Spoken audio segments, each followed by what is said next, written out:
derajat asam dan derajat basa.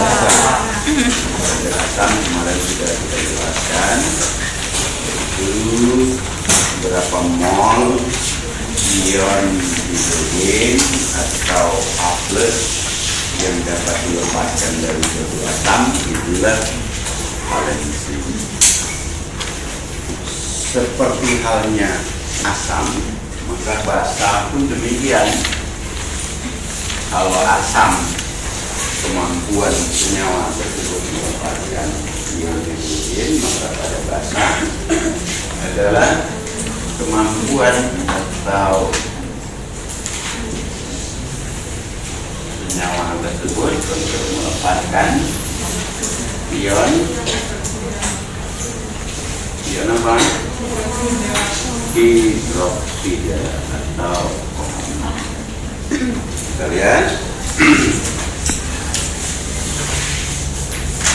satu basa natrium hidroksida dengan rumus NaOH, maka bila kita larutkan dalam air atau dalam pelarutnya, maka akan dilepas 1 mol ion hidroksida.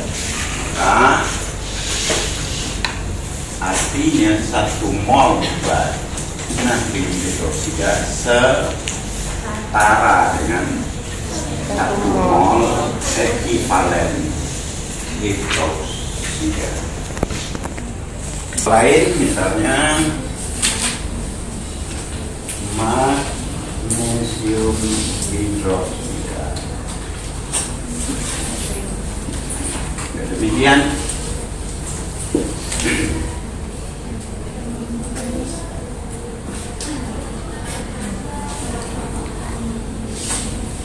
Lihat di sini, pokoknya ada 2 lebih. Maka dalam kasus ini 1 mol magnesium hidroksida ekivalen setara 2 mol. Banyaknya hidroksida yang dilepas itulah yang disebut dengan valensi basanya. Yang lain dari golongan 3 misalnya.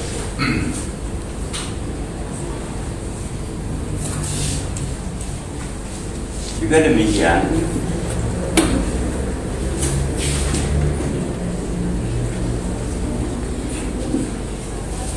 paham ya? Valensi asam ditentukan oleh banyaknya ion hidrogen yang dilepas, sedangkan valensi basa adalah banyaknya ion hidroksida. Kasih pada reaksi redoks, maka ditentukan oleh mol elektron yang terlibat di dalam reaksi tersebut. Sebagai misal, kalium permanganat KMn4 ini bila kita tambahkan dengan oksidator, sebagai misal asam sulfat, maka akan terjadi reaksi redoks di mana Mn atau mangan diubah menjadi mangan sulfat.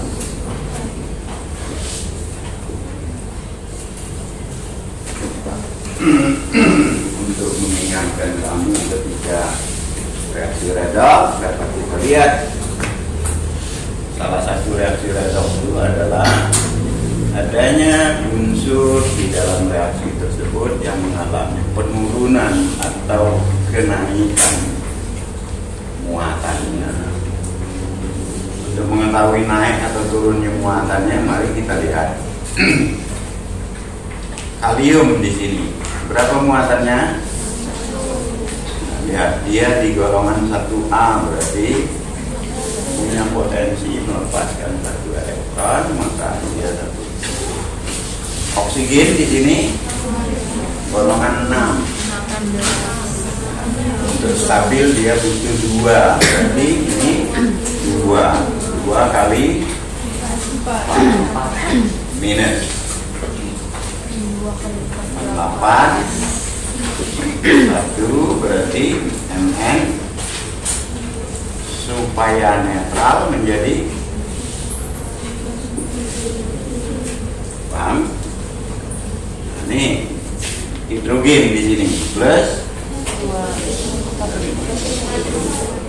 cuma kayak pegang hafal itu datang berkala. Dia golongan 1A. O tadi min 2 kali 4, berarti ini min 8, ini plus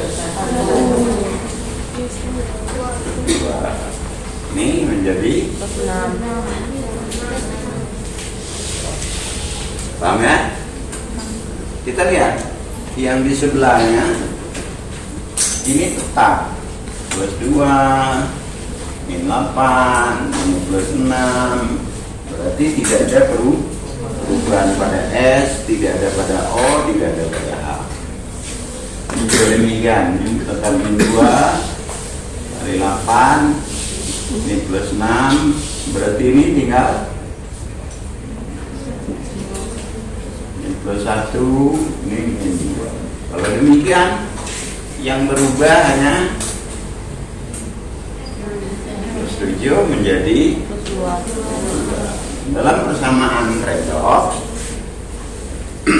unsur-unsur yang tidak mengalami perubahan berarti tidak mengalami redoks, maka di dalam persamaan reaksinya dapat kita abaikan.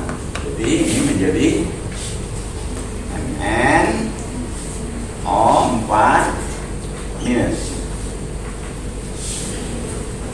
karena kaliumnya tidak ada perubahan sama plus 1, tambah ini juga tidak ada perubahan, berarti H plusnya saja yang kita pakai, menghasilkan tidak ada perubahan, berarti Mn sisanya air. Mari kita lihat dalam sebuah persamaan reaksi atau dalam reaksi kimia berlaku hukum kekekalan massa, bahwa massa zat sebelum dan sesudah reaksi harus sama, jumlah atom sebelum dan sesudah reaksi harus sama, jumlah muatan sebelum dan sesudah reaksi harus sama. Itulah dalil dari persamaan reaksi. Kita lihat di sini O-nya berapa?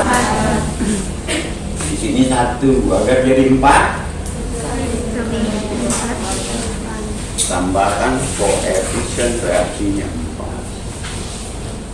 4. Konsekuensinya dengan menyetarakan O menjadi 4, maka hidrogen berubah menjadi Mn-nya sama. Sekarang kita lihat muatannya, min 1 plus 1 kali 8, berarti ada selisih di sini plus 2, 0. Nah, untuk menyetarakan ini agar 7 menjadi 2, inilah peranan elektron bermuatan negatif. Dibutuhkan berapa agar jadi 2? 5. Inilah valensi dari reaksi redoks yang melibatkan kalium permangan. Paham ya? Contoh lain, kita punya misal Cl O3 dari asam berubah menjadi almin.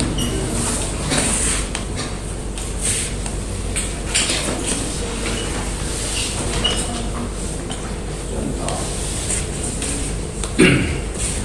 ini min. 3 buah O berarti min.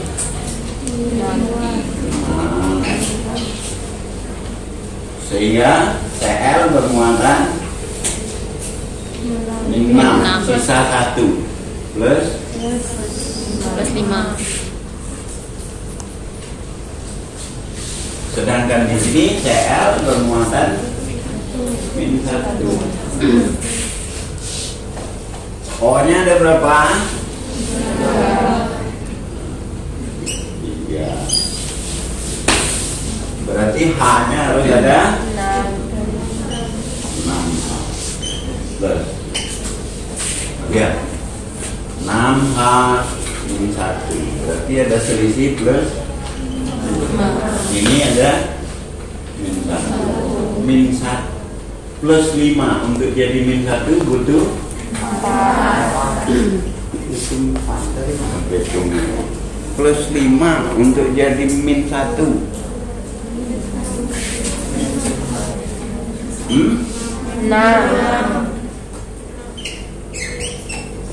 Inilah valensi dari asam klorat. Baik, kita sudah kenal valensi, maka kita kembali kepada cerita kita awal kemarin bahwa normalitas sama dengan mol ekivalen per volume. Di rumus yang lain mungkin guru pernah menulis N sama dengan sama, hanya menggunakan simbol yang berbeda, di mana mol ekivalen adalah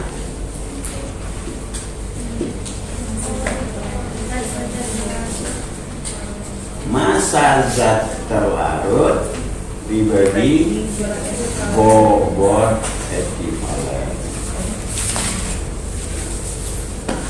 Bobot ekivalen kemarin sama dengan massa molekul relatif dibagi valensi.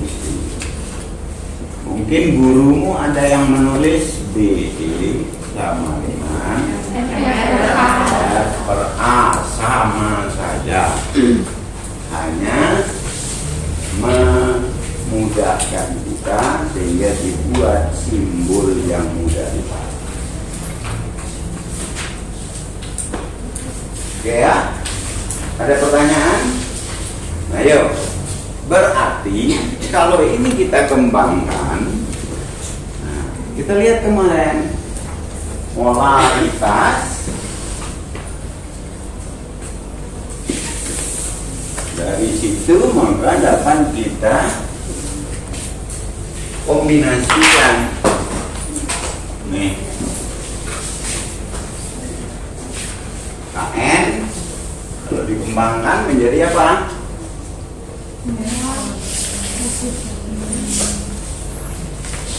Mol ekivalen tadi M T berapa? MR per dibagi volume P per 1000. Jelas ya? Jelas? Kalau kita kombinasikan lagi, maka menjadi N menjadi M T per MR valensi. Biar seragam boleh kita pakai A, biar simpel. A kali 1000 per V. Ya kan? Atau MV per MR kali 1000 per V kali A. Ini M, maka N bisa jadi M kali A. Maka lihat nanti soalnya apa yang diketahui. Sesudah kita pahami apa yang diketahui, maka baru kita dapat memilih rumus mana yang paling tepat. Oke, paham ya? Ada pertanyaan sampai di situ? Jadi ada banyak opsi. Apabila ada diketahui volume, maka besar kemungkinan misal diketahui volume dan normalitas, maka N sama dengan mol E per V, karena volume dan normalitas diketahui.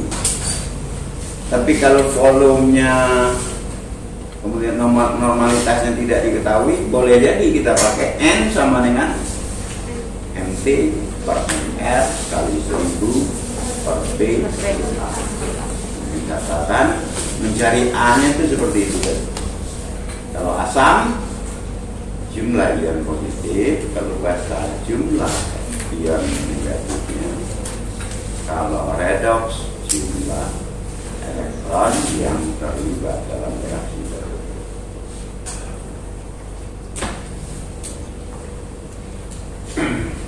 Ya baik, 4 semua dulu. Ya. Berapa gram larutan 0,25 N asam sulfat, massa molekul relatifnya 98 gram per mol dalam 500 liter larutan. Ya. Yang diketahui apa? Normalitas. Yang kedua yang tiga volume. Yang keempat valensi. Jelas deh? Maka rumus yang paling mendekati adalah N kali A. Tapi kalau kamu pakai rumus ini pun tidak ada masalah, mutar-mutar.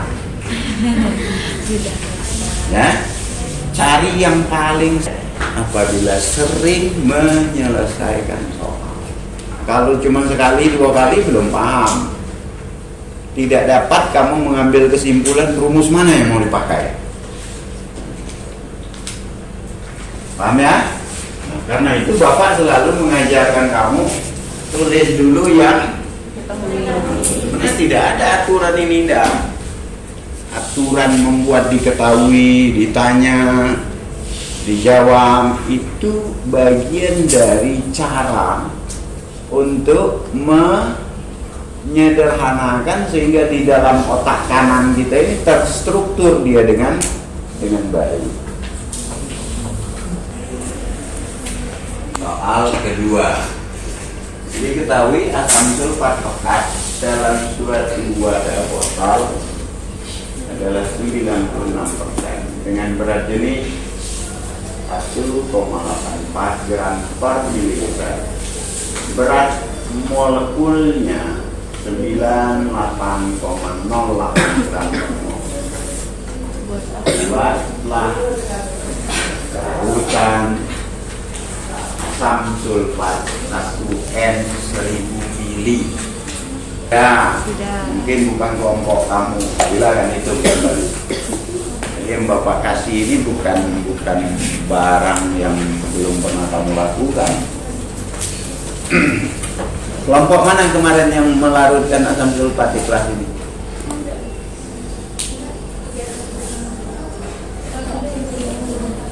Saya ada ya kelompoknya.